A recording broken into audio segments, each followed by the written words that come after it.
193. Jelete soru cevap bölümünden Elhamdülillahi Rabbil Alemin ve salatu ve selamu ala seyyidil enbiya'i vel mursalin ve ala alihi ve sahbihi ecmaîn. Hop gelip ettik soru cevap bölümünde. Bu tarafta TikTok'taki Müslüman doğruluğun bir geliri soru soracak diye sen sorağa aydağa.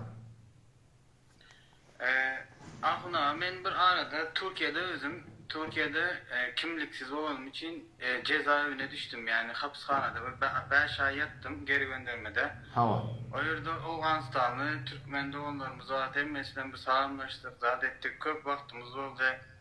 Mübarek Ramazan ayını şöyle getirecek. Her bir şey dua ediyetim, Allah'ım bana Ramazan'da bir imkaniyet ver, şu Kur'an-ı Kerim bir okuyayım. Emmesini okuyup bilmesem elimden geldiği kadar lavuz dedi okumanı Sinan şeyin diyedim. Hava. Bu gece tutuldım. 24 saat boş, iyi bir içkimiz verildi, Kur'an verildi. Elhamdülillah Kur'an okuduk. O zaman şöyle Sahih Bukhari'nin kitabı varken, Sahih Bukhari'nin kitabını okuduk. Şöyle Refiliye deyin deyip bir nemi varken de ben şunu sizden soracaktım. Yani namazda eller kaldırmak. Ayşe ennemizden rivayet edilen bir hadiste Peygamber Aleyhisselatü Vesselam namazı başlandı. Sonra rükû gidende birim rükûden kalan vakti Semiyallahu limen hamideh Rabbena lekel hamd diyen sonra ellerini kaldırırdı diye. Şu rivayete göre indi mesela bizim normal Hanefi mezhebimizde el kaldırılmıyor şöyle. Yani ben şu hadisi okudum, indi elimi edip kaldırıp okusam, yani onun bir nuksanı var mı? Şunu soracaktım. Hava da soru refol edeyinin üstüne refol edeyin diyenleri şol Şafii mezhep doğruluğunda namaz okuyana görün bolsaňyz şol ýanky rükû etmekle Allahu ekber elin kaldyrýarlar. Oşa suratynda rükû etýärler, tan ýamaşlardan göň gatda ýene etekçe elin kaldyrýarlar. Şoňa diýelim mesele refol yedeyn. Yedeyn ikili kaldırmaklyk meselesi. Hawada dikkat etmeli öde hadislerde iki tarafta da hadis var. El kaldırmaklykyny hakynda da hadis var. El kaldırmasının hakkında hadis var. İkisi de hadiste bağda ben İmam Azam rahmetullahi aleyh mezhebi ulemaları öz ijtihadına göre el kaldırmasını tutturlar. O zaman bu taraftan da İmam Şafii rahmetullahi aleyh ve başka mezheplerde var refol yedeyn el kaldırmakını tutturlar. O zaman sonra yani ijtihada ikisi de hadiste var ama hiç şek yok. Yani sonra ijtihada men Hanefi mezhep bol. Şon hadiste görmekligim bilen ay men refol yedeyn etmekteki ecadan var mı? Ecada yok. Neli ecada yok? Şon 7. qarn, 8. qarna dahi bütün ümmeti İslam ol üyüşüp icma deyilýär. Icmaî mesele. Üýşýärler 4 mezhepden çykmaly etýärler musulmanlary. Bu birde her kim öz mezhebinde durmaly etýärler. O zaman bir mezhepde durmaklyk muňa wajibi intizami diýilýär. Yani Diyanatın gorymadan çürüm 4 mezhepten çıkmalı ve öz mezhebinden de çıkmalı. Yani sen soğanın men anlatacak cevap verecek adam. Sen refol yedeyn edip ne mi görecek gününma? Sen refol yedeyn edecek ne mi deyip? Peygamber etti deyip mi? Hop, Peygamberin etmedik hadisi de var. O zaman ştada hiçbir sogap yok ortada. Yani çok o nedende refol yedeyn ken sogap var? Refol edin az sogappa diyen gurun yok. O da doğru, bu da doğru. İki tane doğrunun ortasında sen gelip o müştahadasını etmekliğinde hiç sana bir fadilat, sogap, hissat yok. Nere böyle etsen sen milleti fitne oklayardın. Taşlarındaki adamla var Seyyid Bukhari'nin gören adı yok. Hiç okan adı yok. Sen de tanıyan Hanefi mezhep, inatan da Hanefi mezhep. Tamam da söyle Hanefi mezhep. Sen gelip refol yedeyn edip, bu ne yaptı dedi, bu neyme, bunu nereden taptın? Sen ştada bir gerek değil gurundan çüreyim, yarım riyal sogap artık maç yok zattan çüreyim, gelip de bir hut gurun satın alan adam oluyordu. O zaman şu taydan beytmeklik yanlış. Belki her kim öz mezhebinde durmalı. Ondan sonra da o da gurun ondan orak açıklayıp vereyim. Bir mezhepte durmaklık 4 mezhepten aqidada çıkmasınlık, bir mezhepte durmaklık dinini, imanını, aqidanı koruymadan çüreyim. Bizim dinimiz İslam, Kitab-ı Kur'an, Peygamber Muhammed sallallahu aleyhi ve sellem bu zatda belli zat mezhep bizim dinimiz değil. Hanefi mezhep bizim dinimiz değil. Belki Hanefi mezhep bizim diyanatımız qorymydan çylin bir yol. Ne yaparım? Mezhep diýenin manasy näme? Gidilinen yol. Mezhebin manasy şu. Çok muhtelif manasy var. Zehabe gitti, mezhep gidilinen yola diýilýär. Odam sen şu mezhepden çykmaňda näme bolýar? Hep gidilinen yolu awalama adam şagirdleri arka aýtdylar. Sen şoň düzgünden çykmaňda näme bolýar? Sen bir goraga gelýärsiň, aňardan gelip bir burdat diýe. O burdat diýe, o burdat diýe. Almaýarsyň olary. Näme diýip? Şon sen ilmiň ýok, o kadar bilmiň ýok ki, onky dogrymy ýalňyşyň biler ýalak. Şu mezhebiň içindäki adamlar şon bilýär. Sen gogrylyk galýarsyň. Emma muny etmeseň näme bolýar? Muny etmeseň şu wagt bolanda adaýdy. Şu wagt bizim Türkmen ilimizde de bar. Älim jahanda şu mezhep gerek diýip berilýär ba, mezhep näme? Peygamber mezhep bamyş diýip beren adamlar bar. Şolar, şu gogrylyň gidilinen ýoly durmany, şu gorak ýerden çykanlygy derekli aqidada tekil jamaat boldular. Ne kadar da birbiri kafir, moşrik deyip şeydip barahim, şeydip ketip geldi doğrusu. Gerek değil gurrundan çürüyüm. Gelip bir yahut gurrundan şimdi barahim, gurrun ortağıklap, milleti bir yahut fitne okudular yani kıyınında. Gurrun şoňsun. Omşa taydan, senin rafuliyeden etmekliğinde eğer bir derece edafa sogap bağ olaşı rafuliyeden etmekliğinde mennetcek. Edafa sogap yok. O da sünnet, bu da sünnet. Ortada bir hut kep gurun döredip milleti alan talana talan adam fitne oklan adam bolýar diýer. Ha o şeýle. Hap. Sağ olun. Menem şu hadis kitaplarını okudum. Yani hemmesini okuyup bilmedim. Yarısına kendi geldim. Şonda öňümden çykdy şol. Ondan sonra Peygamberimizin gözel eden ahlaklarını, zatlarını okudukça adam yani Peygamberimizi tanıdıkça nahilek bir saada edil bize ýalyk bir insan ýöne hem eden işler mükemmel bir bizere örnek olan bir adam bolunduğunu, şahsiyetligini öğrendim elhamdülillah. Birem ahunda şunu soracağım, ben mesela başta namaza başlan wagtym dini öğrenip geceleri yatman kaza namazlarımı okusamam hiç şu namazdan soğumazdım yani 10 gün ben mi işim koyup namaz okuman şeyle söyledim. Ana indi 5-6 yıl oldu namaz okuyup elhamdülillah. Yani şu wagt kawagt yaltanan olýan kawagt ağır abden täret almak, gynrak bolýar itmek täredim. Bartym ýa täzeresem mi diýip oturýan. Bu zatlaryň sebebi nämeden olýar şuna demek berseňiz. Öňkiýalyk yani gaýradym biraz azaldy. Havada adamlaryň diyanat uğurda ibadatlaryna hemişe heves bolup, şowkly bolup, zatly bolup gezmekligi bir mümkin değil. Şo näme diýip biziň ilmidäki zat değil. Bu Hudaý Taala bu ýüregiňe bir ýagtylyk guýmasy bar, bir tawfik bermesi bar. Sen şo 24 sagatyň içinde ortaň bura tursaň gaw oturup doga etýärsiň. Bura doga etjek bolýan atylypdy, bolanak. Bir wagt bolýar namaz okuyýarsyň, bir wagt bolýar aýtýan jan okuýaňa. Odam muny İmam Rabbani rahmetullahi aleyh öz mektubatynda sohby jemaatyň ulaqan Naqşbandi ulamalaryndan sahibi keramet adam bir hilafat-ı İslamiýyň orta gelipdi Hindistanda musulmanlaryň ýamaşady hökümet eline almaklygyna sebäp bolan adam şol Allah Taalaň ýolunda iki däp bar diýerdi. Bire ýürek açylmasy bar, fikriň açylmasy bar. Oyun açılması var, şoğun gelmesi var. Edetin geliyor, okadın geliyor, yadan ak, yansanan ak. Bunu böyle kabız böyle, yürüyen tutuluyor. Yok, yok, hiyal, yaltan tuttuğun, edetin gelen ak. Hatta edip tuğana yaltan tuttuğun. O zaman kabız o best diye. Allah Teala'nın yolunda, şu ikidat öyle bağdat, bolyandat, o zaman şol yürüyen giymişliklerini beter arttırıp uğrunu şaşırmalı, ortamiyana. Daran dinen bolanda şu ortamyana şunu şeydip alıp gitmekdik barahim öýdi. Ulamalar diyanat ýoluna berýän tapşyrygy şo. Ondan şo daýdym men, ýa-ni sure we-duha we-leyli sajan tefsirinde şo gelýär. We-duha guşluk wagty. Bunu gün 50 näme çykypdyr, guşda şagalan, şogalan, bir 50 näme hawa mulayim. We-leyli sajan garanky täze gije giripdir. Ay ýok, dor ýyldy ýok, gap garanky.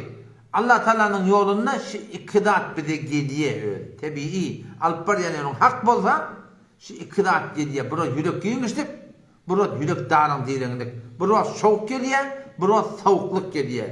Bir wagt ýok bir ýaqyn imanyň artyp gelýär, bir wagt imandaryň yaman etek pedel gaýtýar. Onuň şu iki ýagdaýda da yani Hudaý Taala tewekkül edip öwürmeklik gerek. O da ödelmede de. Elbette yine bir daýdy. Bularny tebii umumy gurgurum. Abadatın şowqy zowqy bizden gitmekligine sebäp bizim günämiz bolup başarýar. Günä etýäs, günä sebäp bolýar. Abadatyndaryň şowqy gitsin. O ýene-de bir zat bolýar, özüňe dayanýan, men şeýtdiýän, men beýtdiýän bir ulara aýdypdy özüňe dayanamaň bolýar.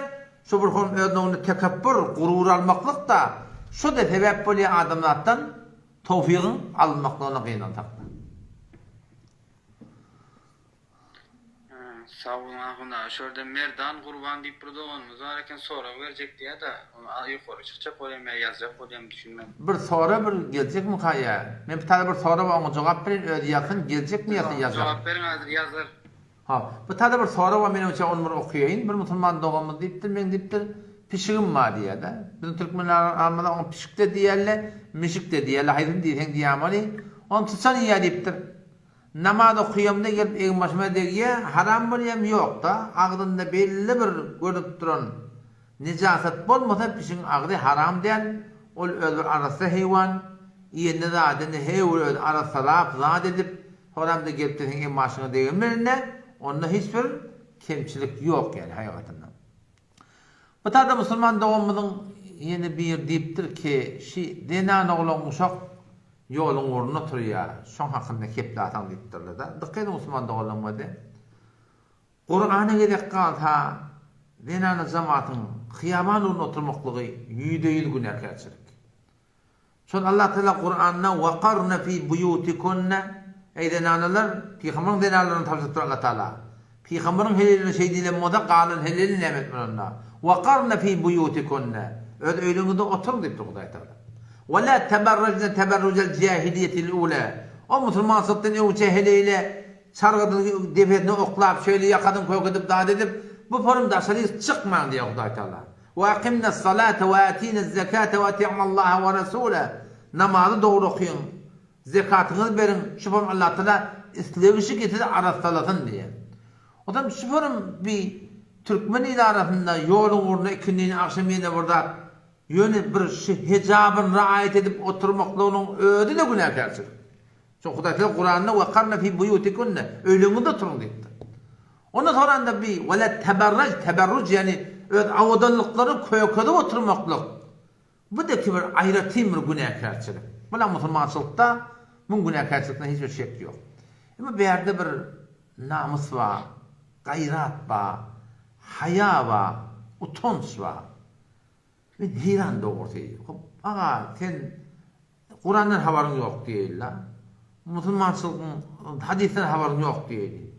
O sen gelip yolun uğruna başı erkatımızı gözleyip durmaklığın var. Hani haya, hani şerim, hani utanç, hani uyut. Yani bir akıl kabul etmeye. Ayarlığının var da şidatları tehlikelerini bilecek olsam 15 yaşan 16 yaşan oğlanmadır öyle üyümde.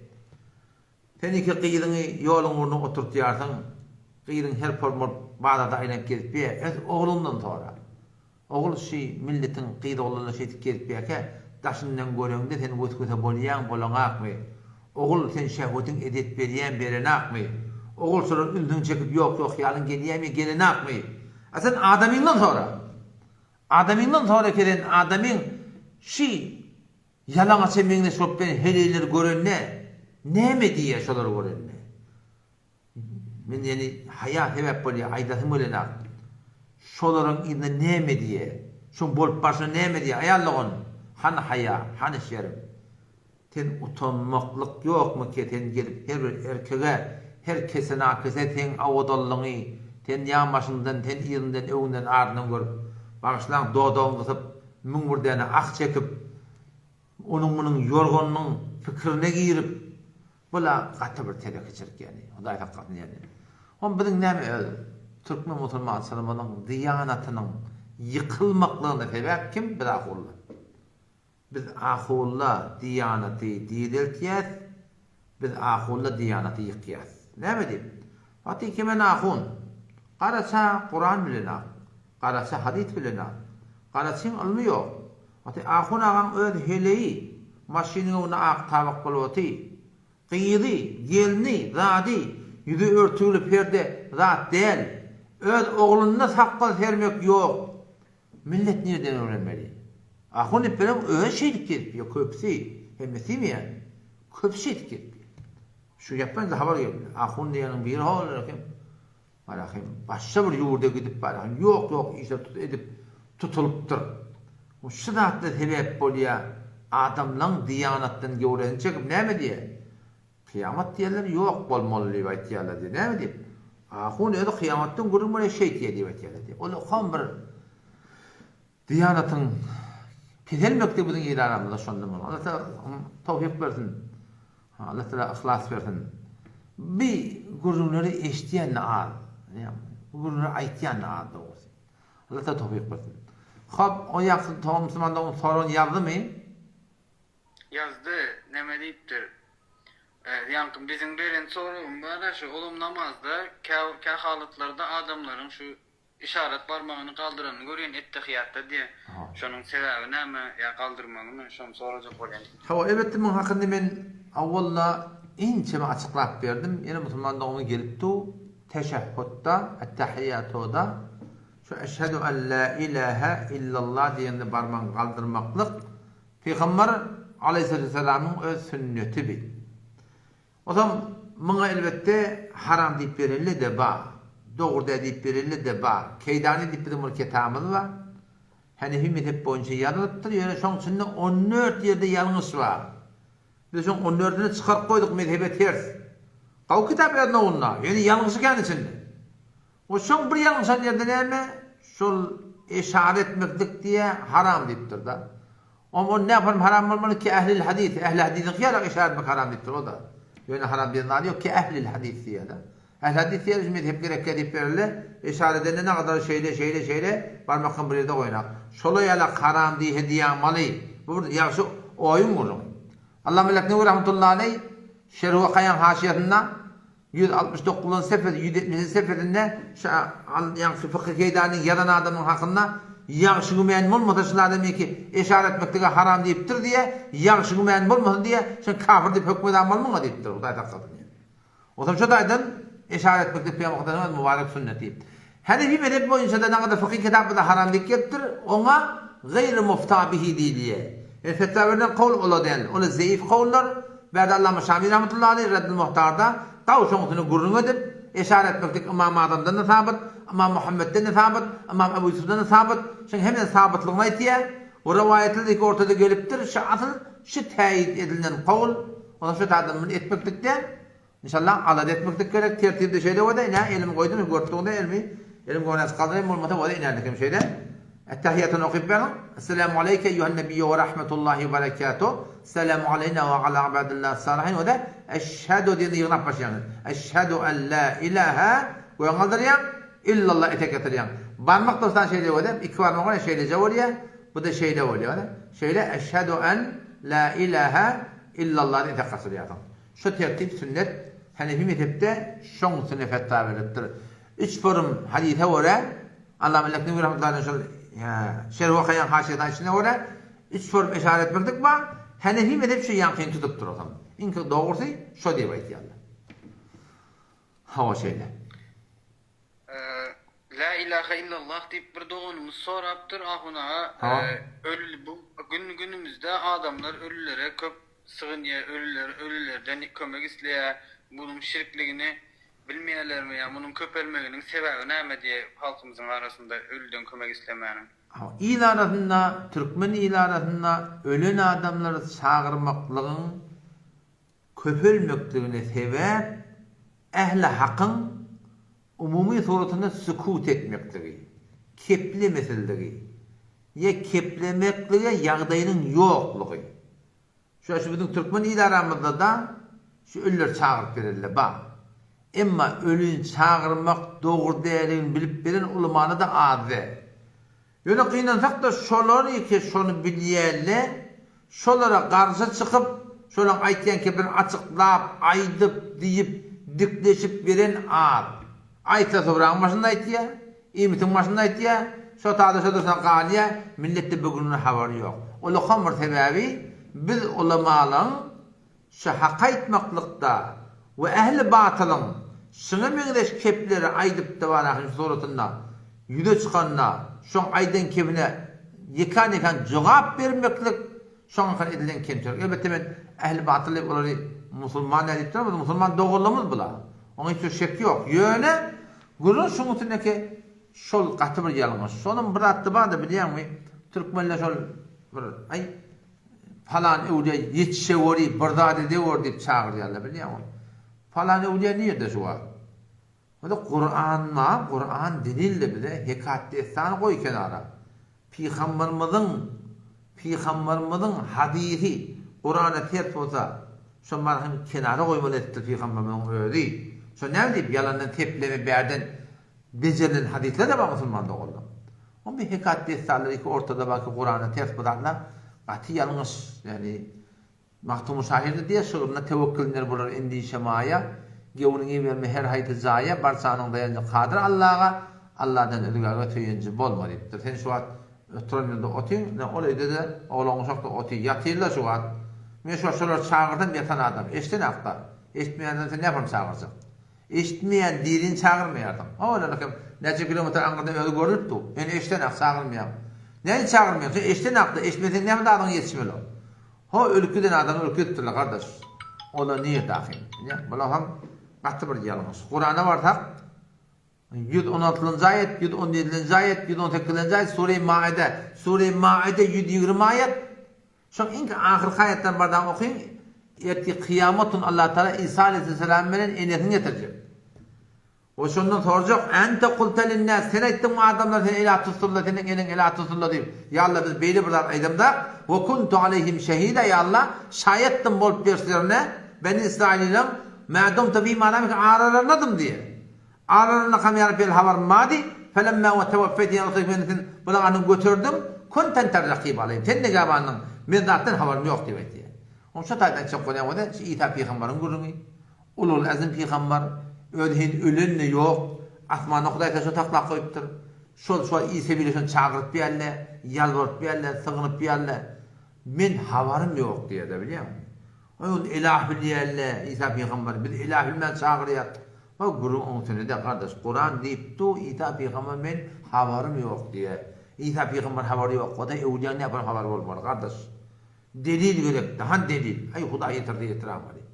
Bulardan delil bolmaly. Gaty ýalňyş bilen tawba etmek gerek. Ha wesiletjekmiň ya Allah diýip Allah'tan awdan atlaryna tygynmaklyk we amallaryny orta atyp bilemekdik. Ne aňyryba seni himmetebe gady ya Allah. Ewliýalaryň hormatyna, peýgamberleriň hormatyna, şehitleriň hormatyna dua kabul edýär diýmekdik.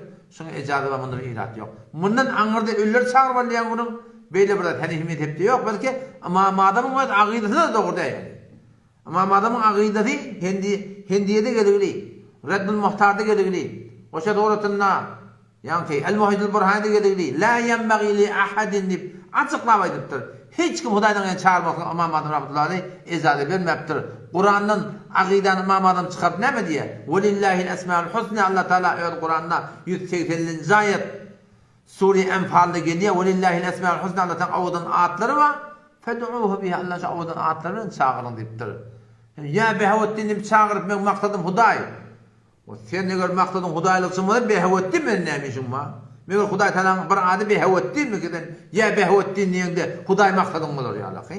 Hudaý Teala Kur'an'da velillahil esmaul husna bar oky 180-nji aýet Sure hawa Enfal bar oky ya Araf bar oky. Velillahil esmaul husna Allah'tan awdan atlary var. Fed'uhu biha Allah awdan atlaryny çağırın diýipdir. Tarap çağırıp ya falan edip ben yürüyorum Hudaý diýip. Gaty ýalňyş bilen aýdylar. Hawa. Bir sanyk dogunumuz var, meniň çağamyň diye o ýykylyp galýan garaguş keseli bar diye özüm gaty gynalýar diye şoňa näme şifa bolýar, men näme etmeli? Bir maslahat berseňiz diýipdir. Hawa de oğul perzendim diye. Hawa bir zyn eýlenýär käse bolanlary, ondan soň adyma woriýa özüň woriýa jynyň eýlenmesi bar. Otom Türkmen il arasında bolsaňyz da onda men tada palana konu var, palaniye var dep aýtjak. Kesin bizim aramın daş. Otom ondan berdi ýöne şeýle bir bolan ýagdaýlarda o da öýüňden alazany aýyr, göz başa aýyr, ýylanmaşa aýyr, dadyryny aýyr, häki göz goýýandylar, olar aýryşylatlar. Öýüňde zanly zadyň ekli bolmasyn, albom bolmasyn, ýene bir bolun sıfır bar ýol çykar öýden ekber, olakan günäkäçilik aýyrmaşylary. Kimlik badyr şinasnama, ular zat döwlet mejbur etýänler onuň ejada. Ondan soňra öýüňde şu oğlanyň baş ucunda da giýje de öýde de Sure-i Bakarany başadan öýdünde okuyun. Bolmasa mobilyň üstünden öýde Sure-i Bakarany aýtdyrdan goýun. İnşallah şun bereketine aýyrlar. Ondan bäde de Telegramdan gelseňiz, men nomerim sepleme 98 901 585 3961 Telegramdan gelin ýöne. Telegramdan gelseňiz, oňa men şo bir eşitmeli datla ba, okuymaly dogala ba. Şolar inşallah iý bereýin. Allah Taala umyt baki emetsin. Birim neme moga şu men bir hadis eşdentimde Peygamberimizin ýanyna bir aýal maşgala gelýär. Ya Resulallah, meniň şu ýaly keselim ba ýykylyp galýan diye. Şunu bir Allah'a bir dua et diye meni bir iyileştirsin şu keselim diye. Şonda Peygamberimiz aýdy, sana daha güzelini haber vereyim diye. Berin ya Resulallah diýse, sana cennet var eger diye. Şu keseline dua ettirmesen, şu keseline sabır etsen diye. Ya dua edin hemen iyileşsin diye. Onda yan hayalaydı, bana cennet var olsa diye. Siz dua edin, men yıkılan vaktim bir yerlerim açılıp gitmez yalıp. Men özüm bilmem galyen, yaman ýagdaýda bolýan diye. Ondan Peygamberimiz dua edipdir. Şondan soň şöyle keseli olsa hiçbir zaman hiçbir açılmaptır da etek açılyan eken, öz ayalmaş kalaken. Birem şu doğunmuza menem şu bilýän hadis maýdyň diýdim. İnşallah göwnü götürler. Sizin aýdan nemelerinize de uyar. Hawa sen aýanyň gawurun elbetde o denanaň gurrun bilen oglanyň gurruny mümkin fark etsin. Şunu denanaň kaňa serg diýdiler da bir tut goýul. Kellerinden bir tut ýa-da bir huş olaýa. O bilen bu jynyň gurrun fark etdi. Belki Allah fark etmeýän bolsa şo bolsun. Hem fark etýän bolsa jynyň gurrun o sandyrıklap, tireklep, agyndan köpük geçip taklap bolman bir başagaýlyk bolýar ol. Ol denanaň gurrun o näze birdinden ödünden gitýär. Bir az wagtdan da ödüne gelýär. Oňa teşennüs diýdi biziň aramyzda. Türkmen oňa tut goýup adýar da. O jynyň gurrun de. O diňe tut goýun gurruny ol bir diýer ödi. Allah teşekkür berdi. Ama bu musulman doğumyny men nusxa berdim. Mümkin bir aýdyp durnady aýtsyna ola bir jynyň da gurrun bolsa bolamaly. Wallahu alam. Hawa. Yine ahuna şu dünkü aýdan jogabyňyz eşitmenler bari aramızda Beg Murat Allah nazar barada aýdaýyň gysgaja diýerler. Şu akidasy beýlekleri mengziýe diýip bilýär. Şoň açıklamasyny isleýärler. Beg Muhammed Allah'ın hakkını aýdyp bereýin. Hiç tada bir gurrun maşyny aýdyp bereýin. Tada bir musulman dogmy sorap goýupdyr, men namazymda ene tamyň hakkynda aýrly diýipdir, doga etýän diýipdir. Şolara barýamy. Hawa biz imanly ene talamyz we imanly inşallah Hudaý taala taşandyrlar. İmanly adamlaryň ýylynden haýsy bir haýır hesanat et. Fark etmeýär namaz bolsun, arada bolsun, zikri bolsun, salawat bolsun fark etmeýär. Kitap ýaz, guýuk al, yol becer, mescit becer, molluk et, sogabyn etaň başlasan barýar. Gabryn başynda baranda senin eşitýärmi, eşitmeýärmi? Ol ulamalaryň tafawuty raýba. Eşitýär diýende ba, eşitmeýär diýende ba. Ýöne sana jogap ýok otada. Ondan eşitýärmi, eşitamaly. Otam Allah Melekevi rahmetullahi aleyhi Hanefi mezhebiň ulamalaryndan şol Mecmuatul Fetawa diýip bir fetawa bar. Hulasatul Fetawa gapdalyna, Hulasatul Fetawa 4 jild, şoň 3-nji jildinde 300 ýalňyş sanam korkýan, öňekde kitap elm alamak 331-den sefer şömedende kime gerek boldy ibereň etdi. Şoň hakynda gurrun eti öle eşitýärmi, eşitmeýärmi? Kitapda ulamalar bar diýipdir, ýöne şu zamanda eşitmeýär diýmek gawy diýipdir da. Böyle eşitden de eşitmeýärde bir hiç peýdaty ýok. Oňusyny gurrun etip bermeliler o zaman. O zaman niýe barady o gurrun mu de? Beg Muhammed Allah'ın nazaryň hakkynda sorulýar. Öten asynda sorulýar. Diqqet musulman bolmagy de. Beg Muhammed Allah'ın nazar men 100 beýdi şu hady şerim gören adam indi. Elbette öyle bilen Telegram dağıtılan usulen haberlaştım, canlaşma yani gurun ettik da Telegram'ı ötübülen. O zaman şokudayin benneti Türkmen ile bir can yandıryanın biri, yürek yandıryanın biri, din diyanatın ilarını ötüp bedigatılan, dağıtılan, ayrılanını kavurayan adam, diyanat orada katı dehmetkeş adam ödünün, dille var adam ödü, bedigat sünnette kavutsundur ya, bir Allah tanımadı kavutsundur ya, yöne bir muşkülü var şu benden, o ödüne ben Hanefi diye. Hanefi mezhep bolup şol Bey Muhammed Allah'ın adal kıyınandak da Hanefi mezhebi kamil okuyuyorsunuz, doğru okuyuyorsunuz, çüngür okuyuyorsunuz. O zaman şu daydan ince meğerlerde yanlışlayan yeri var. Hamana bir neme mezhep boyunca bir dört mezhep boyunca hatta bizim mezhep boyunca ya Allah men evliyaların hürmetine, peygamberlerin hürmetine, şehitlerin hürmetine men ya Allah bağışla var demeklik. Şol adam Hanefi mezhep bolýan men Hanefi mezhepden delil bereyim. Kudretli muhtarın ödünde gelegdi. Şunda irat yok. Mezhepten haber bolmadyk derek şunu inkar etdi. Ya tarava 20 rekat okuymaly. 8 rekat okuydan da bolya diyen gurun aydıptır. Ödün gurun ettim. Statlar şu mezhebi bitin pokta bolmadyk derek aytdy. Yaşadı uratında sofçuluk, hak tofçuluk var, na hak tofçuluk var. Hak hakum var, na hak hakum var. Hak kari var, na hak kari var. Doğru doktor var, eğer doktor var. Doğru mühendis var, eğer mühendis var. Her zamatta var. Ahum mollasının da var. Tofçulukta da var.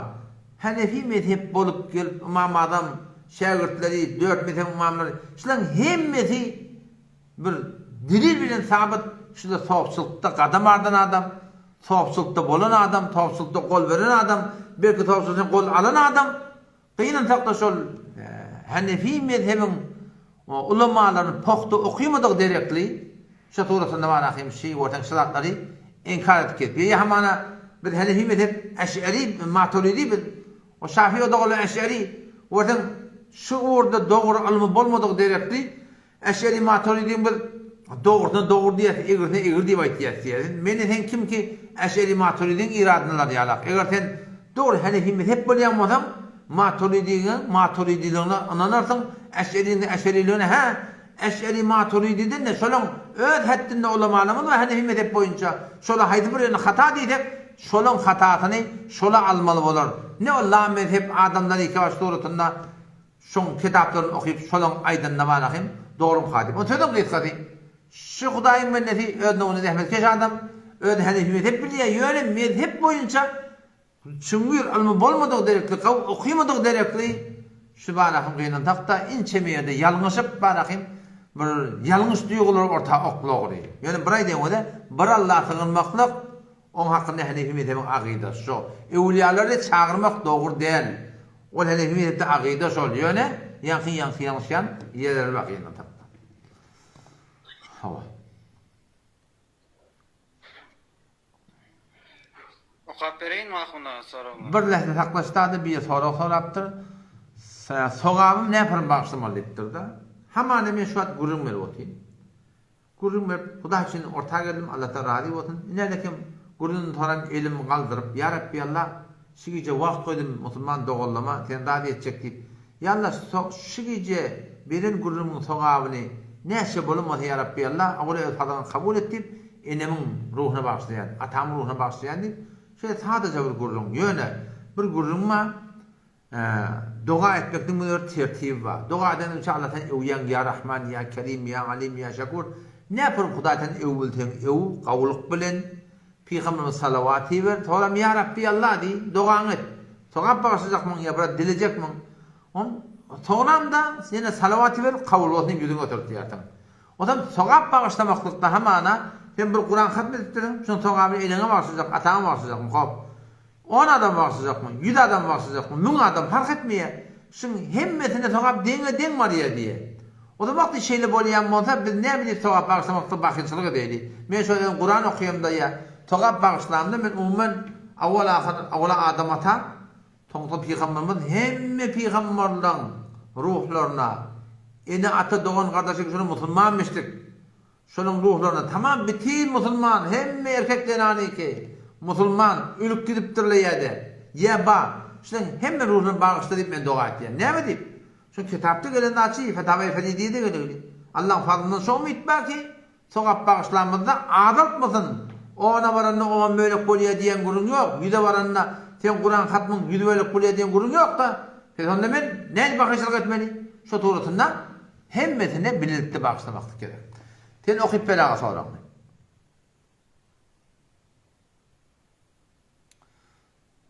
Sesin var ya mı?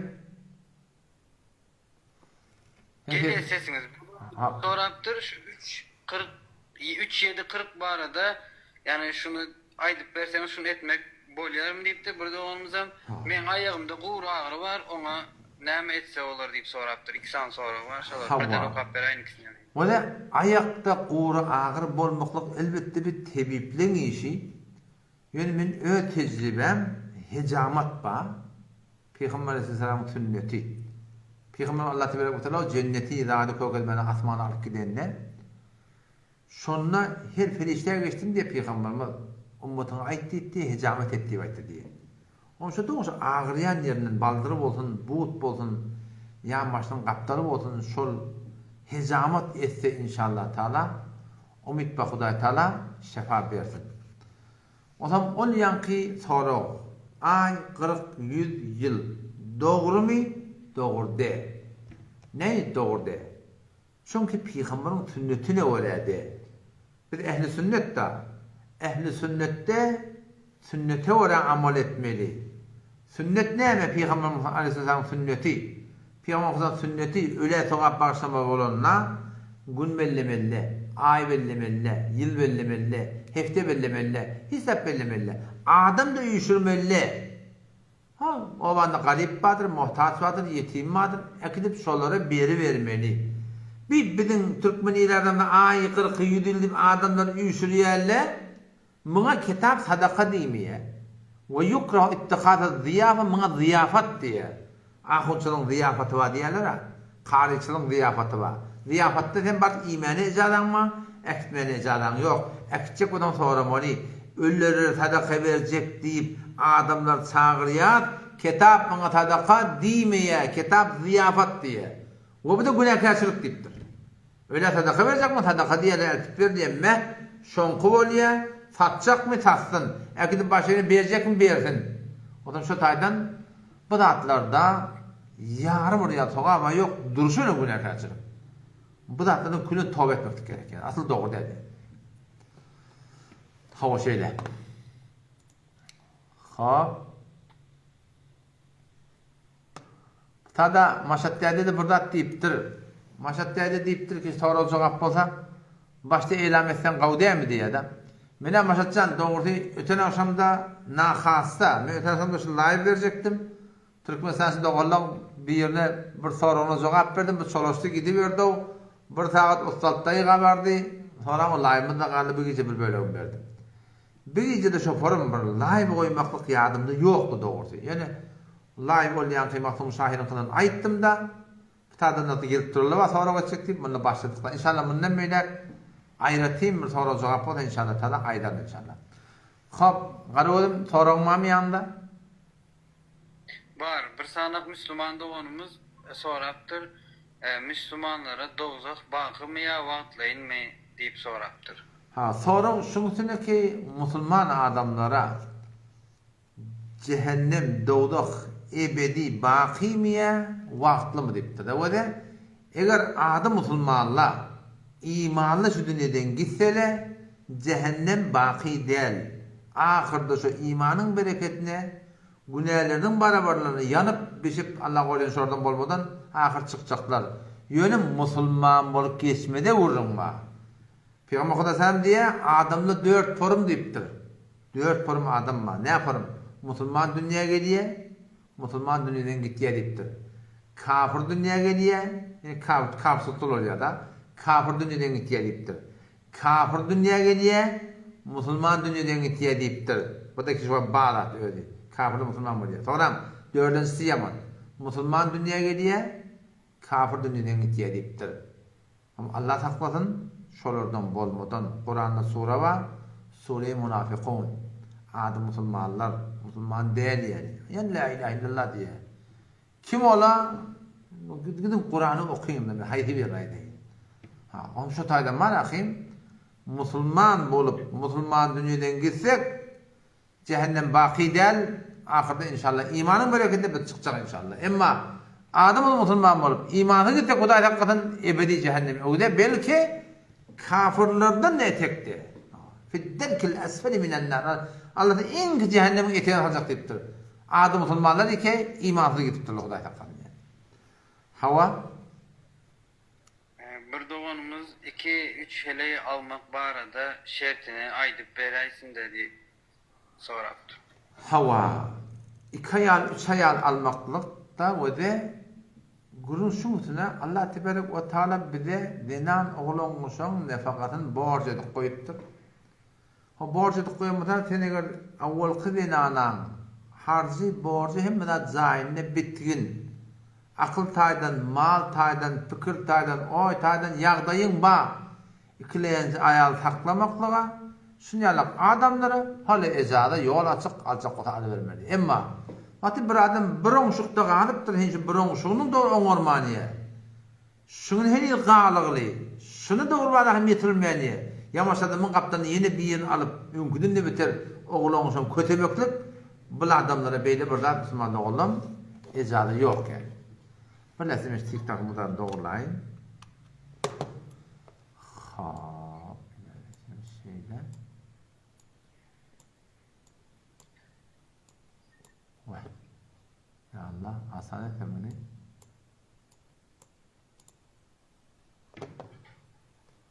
Böyle taklan mı diyem bitmeyen o.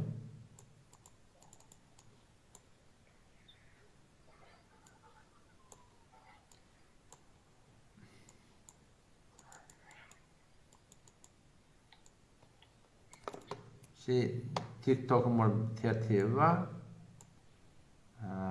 Bir sagat bolonuna bir alamat berýär. Sesim barýan şu size TikTok'dakiler.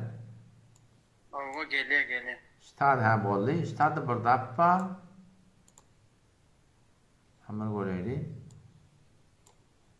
Ondan da diýemiz etmeýän o. Hop, yamaş adamlar göreyli.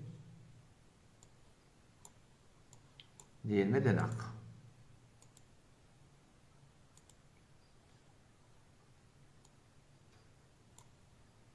Men bundan bir çıkıp göreyim belki Allah açar. Açıladım belki Allah.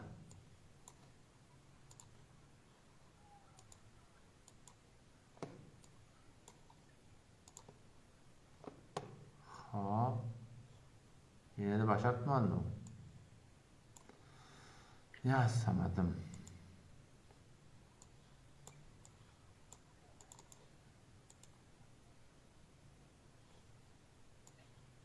Arawadım sesim gelýärmi? Gelýär. Stadysy maňa bir zat et diýär. Men de muny etjek bolýan. Bede ijada berenak. Ine elime tim olaýyn, ine lekem. Boldun. Elime geçirdi elhamdülillah. Hop. Gurumun nerede dedi? Ha berekallah. Ayal alman gurunda da şey edem. Ama ayal alman gurun şu kardeşlerim. Şol ýagdaýym bolsa ejada, ýagdaýym bolmasa ejada ýok. Ondan sonra ýene bir dappa menden maslahat aljakmyň? Alan adamlar bilen maslahatlaş. Bir gör, näparim näçe. Almaly tele istihara okuýan. Istiharada alman kardeş. Istiharamdaki biljek botaňy Telegramdan getirmen inşallah. Ýa-ni aýdyp berýän näparim. Hop, soragy barmy ýanyňyzda? Bir doğanımız men özüm çıksam bolýam diýipdir de. Sen ona adı näme adyny bellet?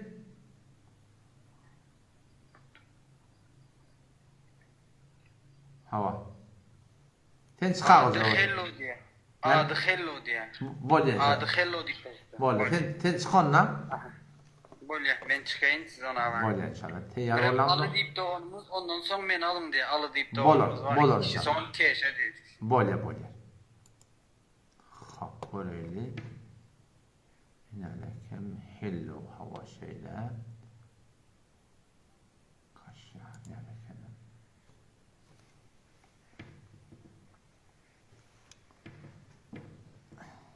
Assalamu alaikum. Aleyküm ve rahmetullahi ve berekatuhu. Wa aleykümselam ve rahmetullahi ve berekatuhu. Sağım atıyorsun. Ya da ilan hemme sağlık mı? Allah'a cennet şükür elhamdülillah. Elhamdülillah kavay. Allah Teala köp şükür. Kavmi ödünün. Allah dönün yaş kovmaya ya da ilan. Kavay elhamdülillah. Cam Müslüman oğlum. Hacım nemme bir soru var. Hava. Ne şöyle men özmen daşar yurtda, ol geçen vakada daşar yurtda bir kısan gelin olup oğlanlar uğratyalar. Barana hacım emle va girin şeyle girip bolya deyip on birem men tanışım. Öldürün yöne zatlarını alın diye. Bana men üstüne açtım da var sen şonuna günahkar ne için ilin malını beyttin oğlanı öllüm edipsiniz dövüp kaydıpsınız ne için beyttin diysen eline Kur'an alıp men Kur'an öpyen diye. Men on %100 on günahkardığını bilip oturuyorum. Şol ayağına men näme ceza vereyim? Yöne bermekçi, on yurduna men barmakçı. Nesip bolsa cezasından bermekçi. Ol kapır ol yara ol. Kur'an-ı kap özü, namazı kap bör, yine de adamları öldür deyip adam uğrat yara ol. On näme günahsı var, on malı var, sağlı var. Allah Teala korusun. Kur'an'da Allah Tebarek ve Teala وَمَنْ قَتَلَ مُؤْمِنًا مُتَعَمِّدًا her kim bir Müslüman adamı bilip durup öldürse فَجَزَاءُهُ cehennem halidine fiye hemişigi cehennemde kalacak deyiptir o adamlar. Allah saklasın. Otom sen eğer elinden geliyen olsa bilip durtun son devletin üstü bilen hetmin şu adamdan cezasını yerine yetmekini Allah'ın edevori boş geçirmesin şu adamda yağdaylar. Şol ayal maşgala da men aytdım men sen barsam dedim ha. Yurduna bir uğradır yöne dedim yurduna dedim ayal maşgalalar dedim.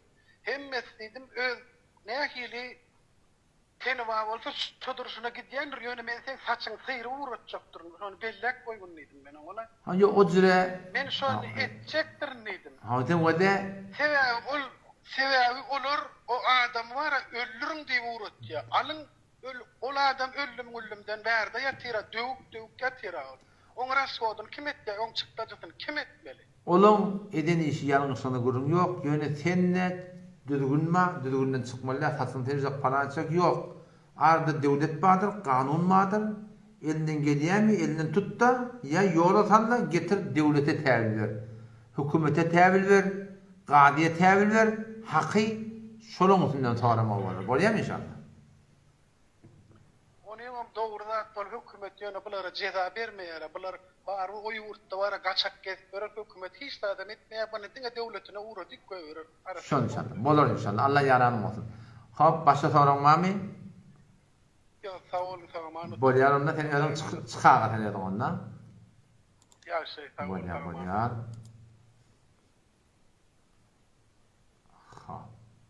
Tadı bir Müslüman doğumuz soraptır. Koyun hakkında. Türkmenada yaşlılığımız 63 yaşında zaten koyun öldürüp falanca milyon harc edip milleti çağırıp Peygamberin yaşına men bardım deyip beyde bir Müslüman doğuldum. Peygamberin sünnetinde yok. Peygamberin 63 yaşa vardım deyip eden işi değil, 4 çağırıyarak eden işi değil, 4 imamın işi yok da. Türk milleti bärde öz yaxşı gümendirin. Ay näme var kardeşim ayıbı şey sen ettiğin tadakan sünnette yok. Peygamberin sünnetinde şiratda yok kardeşler. Ha, Peygamberin yaşını yettirsin mi? Peygamber bir gör, mengde şolttursun mi? Takva fermanlar zayına geliptir mi? 5 vakit namaz Peygamberin ulukan sünneti. Mescitten qalmayan bolsan, şu tuğratında 2 rekat nefil namaz okuyda Allah Teala köp şükret diýerler Peygamberin yaşını elttin diýdi. Şu tuğratında var hem bir garipler, muhtaçlar ve teoriyende gerekli adam da var. Bir şolar sadakanı. Teneger çından Hudaýa şükretjek adam. Peygamberin yaşına men bardım deyip. Bu barım garndok adamlar 250 milyon, 300 milyon, 150 milyon harc edip teýär otaly görsen hediyeti gaçypdy. Kardeş, biratlara sogap yok. Ýehud özüň Allah bermem. Bir tawar bolar bolmadan amin deyip yalandan aýlap bererler.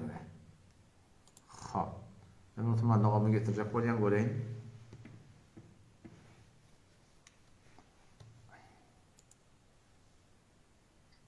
Assalamu alaikum wa rahmatullahi wa barakatuh. Wa aleykümselam ve rahmetullahi ve berekatuhu. Sağ mı atıyorsun?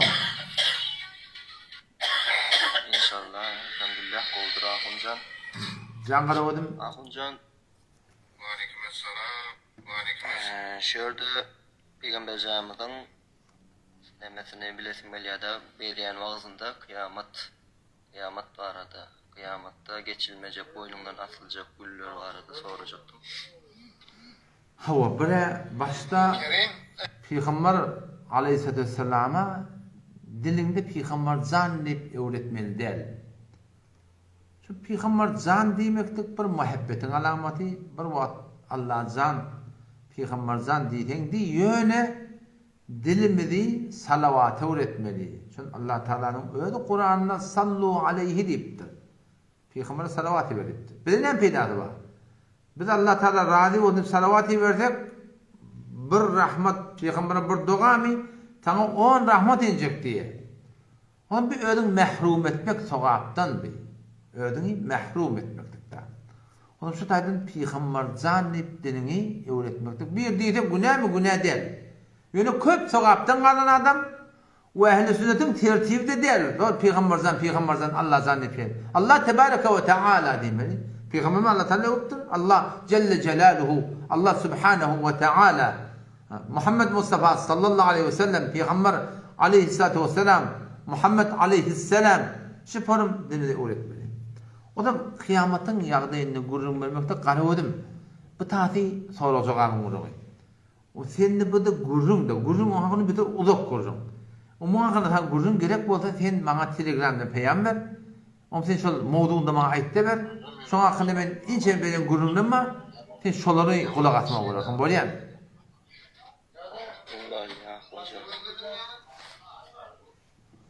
Boldum inşallah sana.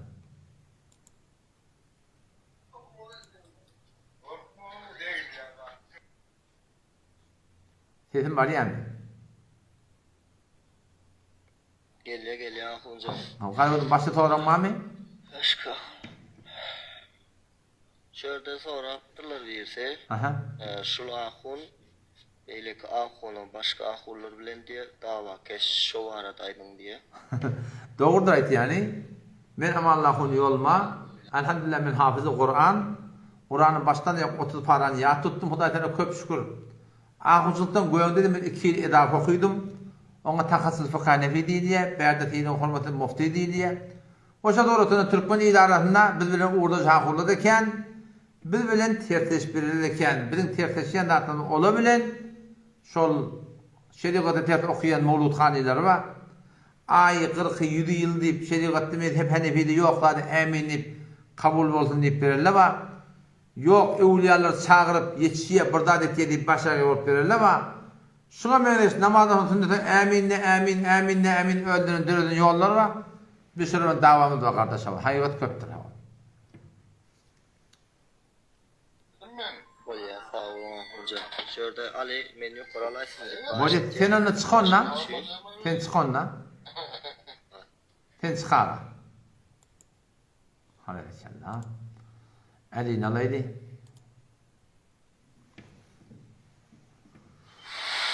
Assalamu alaikum wa rahmatullahi wa barakatuh. Ahudada boğum halına tamamına seyfulum Allah kuvatek. Wa alaikum assalam wa rahmatullahi wa barakatuh. Elhamdülillah Allah Teala köp şükür kavmi edin sağmatı olmuyor. Boğum şükür. Ahudada yani bir şehirde Bey Muhammed Takta bir gurruma ettin da. Hava. Hanefi mezhep siya dedin, tamam dedin. Yanlışlar dağıtlar badi var ettin da doğruda yani sorum akidat var da akidatına amal ve iman bir parçadır diye amal ve iman bir diye ikisi akidatına Brahmaşar ve Maturidi akidat diye son imamlar diye son çıkan rivayet diyorlar. Mesela öyle de Hanefi mezhep menniye ondan o Hanbali mezhepten ehl-i sünnetten ayrılan İbn-i Kayyum Cevziye, İbn-i Teymiye'nin dağıtlarını getirip veriyorlardı. Şimdi ehl-i sünnet itikadına amal ve iman ayrı da her şey. Mesela olur bir rivayet yani şol ehl-i sünnetten bol başarmayadığını şu hakta bir özünü ayıtlarını açıklar. Hava. O da iman ayrı bir zat, amal ayrı bir zat, ona hiç gurrun yok. İllellezine amenu ve amilus salihati Hudaý Teala. İman bilen amalın arasında wa veripdir, ol ayrı bir zat, ol ayrı bir zat. Odam yan qaytyan gurrunun yan ki at näme Bey Muhammed Allah nazar şoňa meňdeş inçeme ýerlerde ýalňyşýar. Otam men ýa-ni eşeri maturidi atdyp durany men eşitdim da onun hakyna hak diýet, nahakyna nahak diýet diýip şola dogry şo diýip başaranak da gynantak takda. Otam o gynantak da Allah Taala'nın hakynda etýän ýalňyşy bar. Allah Celle Celaluhu biz imamız var, mevcudun bila mekan, Hudaý tarap bağlanan imamız var. Hudaý tarap mekan yok ki arşyň üstünde palan üstünde diýip aýdarýarlar. O şurada da wagynda takda şol adam ýalňyşýar ýani. Onuň üçin ýa-ni aýdyn dedim öwrläp aýtýan şoň hakynda bir ödün Hanefi bilýär. Ýöne Hanefi mezhebi pokta bolmadygy derekli inçeme ýerde de ýalňyşýar ýa-ni takda. Hem aqidada hem amalda ýa-ni takda. Ahunda da seredin şu akide şu ananışta bolan İmam Maturidi'ni kabul etmeyen adam yani amal ve iman bir diyen adam dört mezhepten de ayrılan olmayan mı? Özde İbn Teymiyye'ni Cevziye'ni. Şoda aýtýaram men tamam. Evet.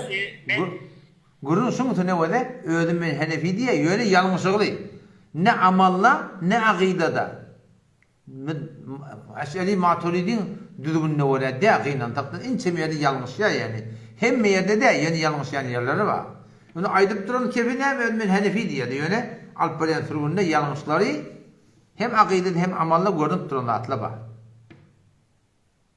Ahunda da sizden yekece bir haýy şu hakda bir reddiýe da çykaraýyn da ondan ödünü ähli sünnet men ähli sünnet vel cemaat diýip tanatýarda ýöne inanç saýdan amal saýdan hiçli dört mezhebe uymaya hiç aýdýan sözlerde yani ähli sünnetin hiç bir ýerinde ýok da yani köp aýdýanlar da.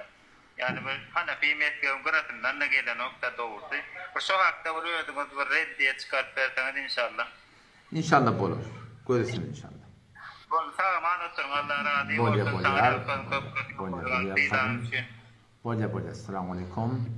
Butada musulmanlarımın biri Vami meskenden soraptır. İran'ın banki Vami veriye şondan soraptır da. Memnun hakkında kendi ökteçiliğim yok. Ustad Abdülaziz Hanefi vardır. Kakızarıqın Hanefi. Erzebaqın Hanefi tağdilin oğlu. Bankta da bir kil işleyen adam. Şol uğru kabul edendir. Onu şondan sonra musulman doğru. Memnun hakkında doğru alımım yok. Hop. Yandaş pehlivan gelecek olayım. Şunları getirecek olayım. Memnun olayım. Göreyim. Ya Allah'ım.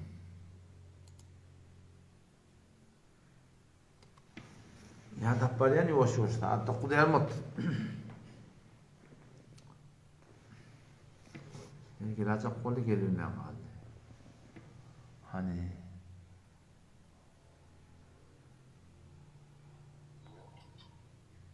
Esselamu aleyküm. Aleyküm assalam. Ahunlayacağım. Men beri täzeden kaldırdım onu. Hava. Yine de bir sorum var. Hava. Şu talak bereninden soň şol talak berilen aýalyny ikinji özüne aýal edilen an edip alyp bolýarmy? Hava. Sonra şoň sene sen başga bir aýalyny soraýan diými? Başga bir aýalyny talak beripdir. Sen şoňa aýaly boljak bolýar. Şol soraýan diými? Birinji aýalyň bilen ýaşaşan wagtyň talak berýän soň talak berenden soň belli bir wagt geçenden soň ýene şonu ýygyna almaklyk dogrymy? Gurun şuňsyna hava we de sora bolupdyr ki bir adamma öz aýalyny Allah gordyň talak beripdir. Öwrläp aljak bolsa başarýan we bir adam aýalyny bir tabar talak berse öwrläp aljak bolsa başarýar. İki tabar talak beren bolsa biragynda iki tarap talak diýen bolsa ýa aýratyny talak bolupdyr ýa talak bolupdyr. İki tarapda talak bolan aýalyny öwrüp aljak bolsa başarýar. Bir adam üç sefer aýalyny talak berse, hemmesini üç sefer burgudan aýdan bolsun, aýratyny aýdan bolsun, wagtyny bolan bolsun, bir aýal üç talak bolandan sonra öňkä adamsyna kullun düýpdirje bolan üzülýär. O bilen öwrläp nikah etjek bolsa, oň tertibisi gewretinde oglan bolsa dünýä geler. Yoxam da aýbaş görüp 3 tane aýbaş başyndan geçer. başka bir adama çından gidip çatılar. Başka bir adama durmuşa çıkar, öýlenir. Gelecekde o ikinci adam söylenen oňuşmasa ya o dünýeden gaýta adamdy, ya maşşadan aý başyny geçirip, ya gowrundan oglan bolup dünýäge getirip, soňra awwal hadasyny barsak bolsa bolýar, ýoksam asyl dogry değil. Hawa. Indi şurada Allah verdi, doğumunu soraktır, ayalı gowrulu bolsa talak düşýärmi diye. Hawa talak bolmaklyga haýyr bolsun, täk bolsun, gowrulu bolsun, gowrulu bolsun fark etmeýär. Talak her bir turutdan düşýär. Oňa hiç bir şek ýok, gurrun ýok atada.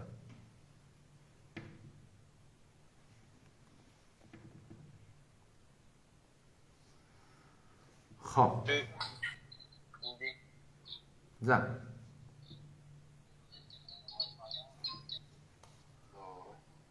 Sen başta soran mı? Başta gelecek deyip duran adam mı? Bağışlan, efirlemeden için bağışlan. Şu soracaklardım, yine bir sorum vardı. Nemenin alacak bolyan gıydım mı? Özgürleşen, bugün meğeryen alacak gıydım mı? Ana şu, yine atası süt hakkı diyen zat, Türkmenistan'da süt hakkı diyen zatı var.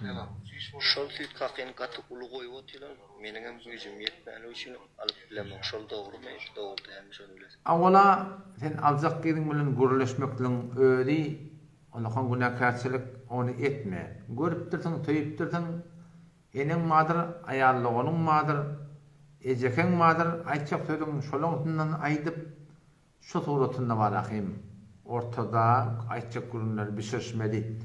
Bu bir gürün ikinciden süýt hak deyip, körekönden birdat almaklık şeriat boyunca asıl yoktar. Halal değil. Süýt hak deyip damattan birdat almaklık yani. Halal değil.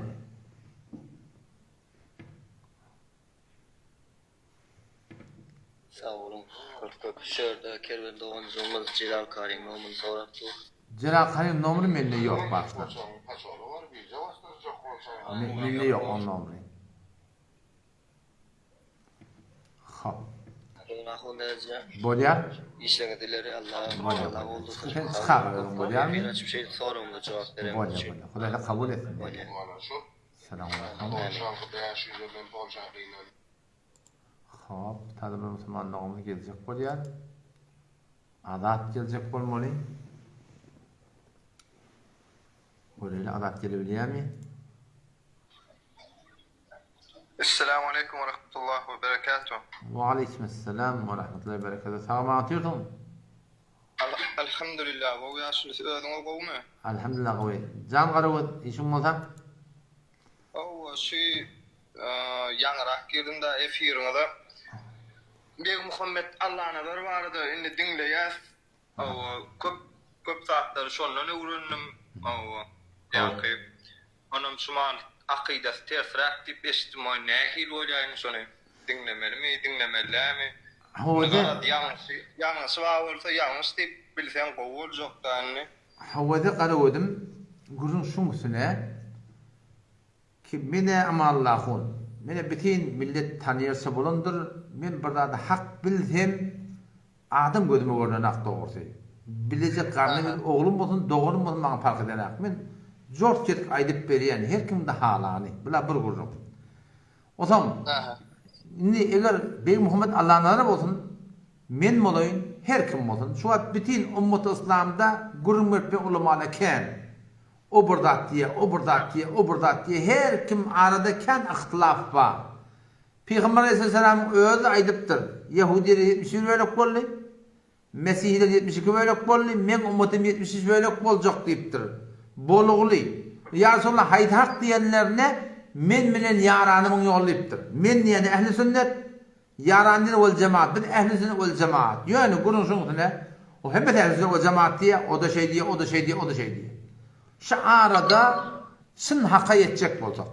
Hakiki bir hak ba ki Allah Teala'nın hak bolsun. Her kime de gün hak bile yok. Sen ileriki gayrısı yok. Her kim yanına vardan o da öyle delili var. O da öyle delili var. O da Kur'an'dan ayetiye. Bu da Kur'an'dan ayetiye. Bu da Kur'an'dan ayetiye. Ortada ne etmeli? Men de Kur'an'dan ayetiyen. Etmeli iki iş kardeşim. Şu iki iş ettin. Hakikaten açılışı. Bire Yalvarın Yaradanın ödüne. Allah Teala awadan atları var. Ya Allahullezî la ilahe illa huve'r-Rahmanur-Rahîmul Melikul Kuddus de ödüne sığın ya Allah di. Mene bu karasadım ya Rabbi doğru alımda yok, bilimde yok. Her akım bir zat diye. Yalla maňa hak kökötdi. Hak ulamalar maňa tataşdyrdy. Haky Yalla maňa düşündürdi. Şu mesele o beýdipdi, bu beýdipdi Yalla hak haýdy diýde ödüne sığın. Bula bir gurrun. İkinciden ne? Aradaky gurrunlary mesela Hanefi mezhep 4 mezhep akidede bir. 4 mezhep akidede bir. Şu mezhebin adamlarından soramary. Ol bir adamlardan soramar ki mezhep düzgünne gaýym bolsunlar. Mezhep yani mezhep ve dinne mezhep dini koruymadan şirin bir yol şey. Odam teşi aradaky zatları Haza honni hemen her birde isteva alel arşın hakkında. Ya tıvran başında elin alıp dua etmeli mi? Ya sünnetten başa falanca dua etmeli doğru mu? Ya sahipçilik doğru mu? Ya şoma möne sualahım ya Allah evliyalın hürmetine dua etmek doğru mu? Sen benden sonra men sana Hanefi mezhebin ulemalarından, muteber ulemalarından yazıp bereyin, muhurda vurup bereyin kime kökeden. Şu isleri ola kullardan dedim. Fark etmeye Bey Muhammed bilen her kim olsun. Hemen şu Bey Muhammed Allah'ın nazar bir gurrumun kimin ödeyamda da ba 43 minutta ba 43 dakika. Şonda sahipçilik düýüpdir şoma doğru diýip goýupdyr. Hop, sahipçilik doğru diýen men sana mezhep boyunca Hanefi mezhebin ulemalarından men sana hol baştan Hanefi mezhebin muteber ulema aýdyp bereyin. Sahipçilik Bağdat 4 mezhebin ulemalarından sahipçilik Bağdat men sana mezhepten ýazyp berýän Hanefi mezhebin 4 mezhep ulemalarını ýazyp berýän, muhurda gurup berýän. Sen git Bey Muhammed Allah'ın nazarından sonra. Sen şey diýersiň, tawsuk ýok diýersiň. Hanefi de diýär ödüne. Hanefi mezhepde maňa ýazyp berdi, tawsuk dogry diýdi şoňa. Tawsukyň bedgatysyny var, haqqaniýeti de var, qarina da şeýle, ahuly da şeýle, gawtelek tarapda da var, menne sowy. Ýöne sen şu gurunlary mezhepden maňa ýazyp berdi. Ya hamana şu ya Allah Evliyaların hürmetine, peygamberlerin hürmetine, şehitlerin hürmetine men dogan kabul et. Menden sorayan men sana ayetini, hadisini, Hanefi mezhep ulemalarını kebine yazıp muhur vurup bereyin, git kime kökeden. Bulardan da sonra sen Hanefi diyen ödüňe di, şun sen şey diyen di, maňa yazıp berdi. Ya hamana tarava men 20 rekat okuymalı diyen. Ad okuymak doğru değil. Peygamberden sünnet şu, ecma sahaba şu, 4 mezhebin ecmaatı şu. Sen Bey Muhammed Allah'ın guruncuğu da var, ben eşittim. Şu tekke rekatta okuyduğun bolya diyen yeri var. Sen şahitken nirde vadi. Mezhep boyunca şuna fetva nirde vadi. Şu iki iş etsek inşallah. Bre Yaradanın ödüne sığınaydı. Bir de mezhepten sonra mezhep gidilinen yol düzgünce elleneme teyyarlığı elekten geçirip bisirilen aş. Şu bilen gitsek inşallah bizi Kur'an bilen ağlayallah. Hadis bilen ağlayallah. Öten akşamda sen yarak yaş olanın bir geldi. Allah Teala arşın üstünde diye. Hop delille mi dedim ben. Ne ol? Bir keniz var diye Peygamber sonra aynallah Allah nerede soraptır. Anna Allah asmanına deyiptir diye ben qarava dedim. Şu hadis-i cariye diye. Şu kenizin hadisi bir rivayette, iki rivayette, 7 rivayet geligli. Şu keniz lalmıştık. Rivayetler muhtelifti, geri açıkladılar, lalmıştık. Ben ne mi sana dedim, hadisin bağlığına ettiler, şu kenizin lallığına etmektir sana dedim. O da hadislerde muhtelif geliyor, barmağın çom oldu dik geliyor da. Şöyle, vurun şu. Ahuna o Bey Muhammed Allah'ın nazarlarını içkiyle katnası ama yok onu karadın tevhidden dağıttın bir neme sapaklarını dinledim de imana getiren şovullu düşem onu da adam hak tapacak olmalı bir zat diye deyip o nemetmeler sonundan gıdıklan yani sizi dinleyen onun sonu dinleyen onun ne kadar diyorsadan ölümü çemçelek kadanmalar bardan lükküle ve alıp kolunu Evet. Yo inşallah. Ayda. O şey bir ayda part namazdan son dilegler ediliyor, zikir ediliyor diye bir diye emmesini okap sünnetini pardonu okap ondan sonra ediliyor diye şu arada da bir aydık verseniz. Havada sorusun üstüne ki her namaz okuyanın sonra salam veriyor, oturup ayetul kursi tesbih dualar etmeli mi? ya yok. Awa. Farz namazdan sonra sünnet namazını okuyup ahırda dua etmeli. Bu da Hanefi mezhep boyunca ikisi de doğru. Farz namazı oturup da etsen de bolýar, soran desem bolýar. Yani afzal qawsa haysi. Qawsa şiki İzinde sünnet bağım olsa sünnette toram etmektik. Neydi kavsa o diye? İki tane hadis var sadece Peygamberimizin hadisi var. Hanefi mezhebi ulemaları Mevlana Ömer Serbazi rahmetullahi aleyh Fetavai Kufe'nin açıklap aydıptır, yazıptır. Ne mi diye? Peygamberimizin iki tane hadis var diye. Farz namazdan sonra salam verip Ayatul Kürsi tesbihatlarda tanan yerde var. Farz namazdan sonra izafe güymenmerdi meğer Allahümme tesselam ve minke selam tebarekte yadel celal ve ikram. Şu kadar güymenmerdi izafe güymenmerdi diye. O zaman o da bir tarafta güymenmerdi diyen hadis var. Bir kaptarlı yok. Güymen ettiği duaları var. O Hanefi mezhep ulemaları şunu açıklaptırlar. O Peygamberin bir ettiğiniz tertiyelmeler birbirine. Onu açıklaptırlar. O da deyiptiler. Beş ot namazda ertin namazdan sonra ikinden sonra sünnet yok. Peygamber ol namaz iki gidinde sünnet yok. Otur Ayatul Kürsi yok tesbihatın doğan et. Ama ol namazda ki sünnet var. Öğleden sonra akşamdan yasından sonra ondan ne farzdan sonra muhtasar dua et de tur ve şu doğrultusunda sünnetini oku. Ahırda Ayatul Kürsi tesbihatın tana. On bu da var ahim afdalı mafdulun burunda ikisi de doğru. Yani kavsun etmeklik şeyle yani. Ha o şey. Doğru. Onun yankı teşekkütte oturanda bir barmak kaldırmak meselesi meçhitlerde köp meňe daşary ýurtda da Türkmenistan'da däl. Görýän käbirler barmaklarını gymyllatyp durýar, ýanky käbirdiňe galdyryp durýar. Men bilýänim şu bir ýerde galdyrýan la diýen la ilahe illallah diýen la diýeni galdyrýan ilaha diýeni de düşürýän. Ha bu da sen ol etsin teňesin ýalňyş gaw aýdymlydyň näme etýän şu da la ilahe de galdyrýan illallah da ýatyrýan. Berekellah. Sen etsin şu da yani awdan aýdylmadyň. La ilahe de galdyrýan illallah ýatyrýan. O da diňe şey dip saklaýanlar Şafii mezheplerini men gördüm. Galy mezhepler bilemek.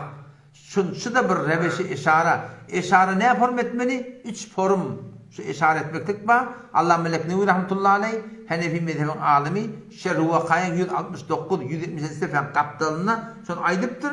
O da inki Hanefi mezhep boyunca eşhedü en la ilahe illallah etek yatıp da şu suretini etmek deyiptir şunu hava. Şeyle. Doğru, benim soruyorum. Yani kâbirler görýän gymyllatyp durýanlar var. Ha. O da şu gymyllat ýalla şöyle dört mezhepten daşında şu. Dört mezhebin içinde gymyllatmak yok. Şu gayri-mukallet mezhep gerek diýip beren tapan gurun şu. Ha, boldy. Tamam. Elbette bir dakika. Bir narsa takla ýagy. Bir dakika. O da hadiste yok zat değil. Gymyllatmak hadiste yok zat değil. Bazat ýöne dört mezhep ulemalar şonu almapdyrlar yani. Ha. Düşünükli. Allah razı olsun sizden Ahuncan. Bolya gözüme döne. Bolya. Selamun aleyküm.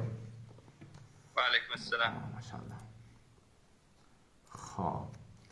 Taada başdaki Müslüman doğulmaz. Gelecek olsa men getireyin. Ha maşallah bir çıktı Müslüman doğulmaz. İnane kenem. Ha. Göreyli geliyor yerli mi? Selamun aleyküm. Ve aleykümselam ve rahmetullahi berekatuhu. Nereliysen ya? Nereliysiniz? Biz Türkmen Sahra İran yurdundan. İran? İran. İranlık Türk. Sen neresin? Türkiye'si mi? Azerbaycan. Azerbaycanlı mı? Can kardeşim işim olsa ayda dur.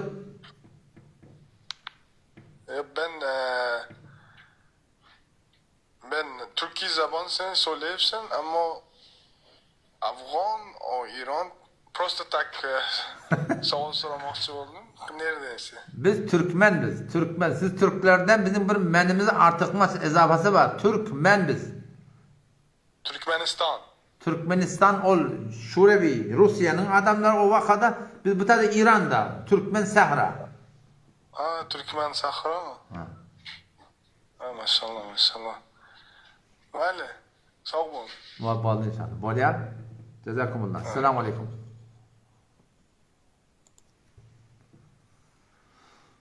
Hafsada däşde musulman doğum ad beripdir, şulaş gelecek diýerler içinde bolmalysam elbette. Bir göreýin.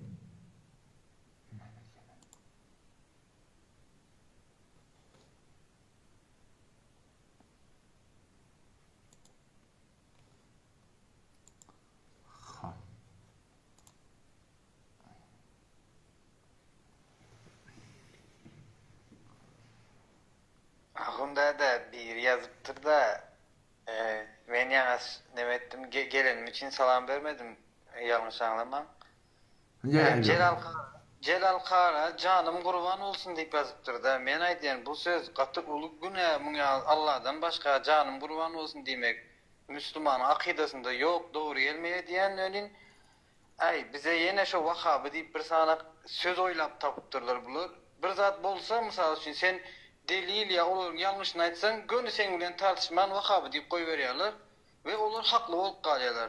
Ya bir meselede şu iş yanlış diýen ayet getirip beren, hadis aýdýan, sana delil getirip bilmän Vahabi sen diýip koyberýärler. Bular bilen näme baş etmeli, näme etmeliden bir kişiye düşünje berseniz. Onlara bir ahlak bilen tüýdilmemiz ýüzleners. Kulak asmasa dige näme etmeli? Lana a'maluna, bizim amalımız bizimki. Walakum a'malukum, sizin amalınızki. La nebtagil cahilin, biz cahil bilmeyen adamdan iyide düşmelilerden de. Müslüman doğrudan o dikkat edin. Men hakimin onu vakt tökönüp bardy. İki haki battery diýerler ona. Şarjından galyp tökönüp bardy. Men sebetçe kendilikçe bolýar. Assalamu aleykum we rahmetullahi we berekatuh. Ahuna bir zat so aýdyn.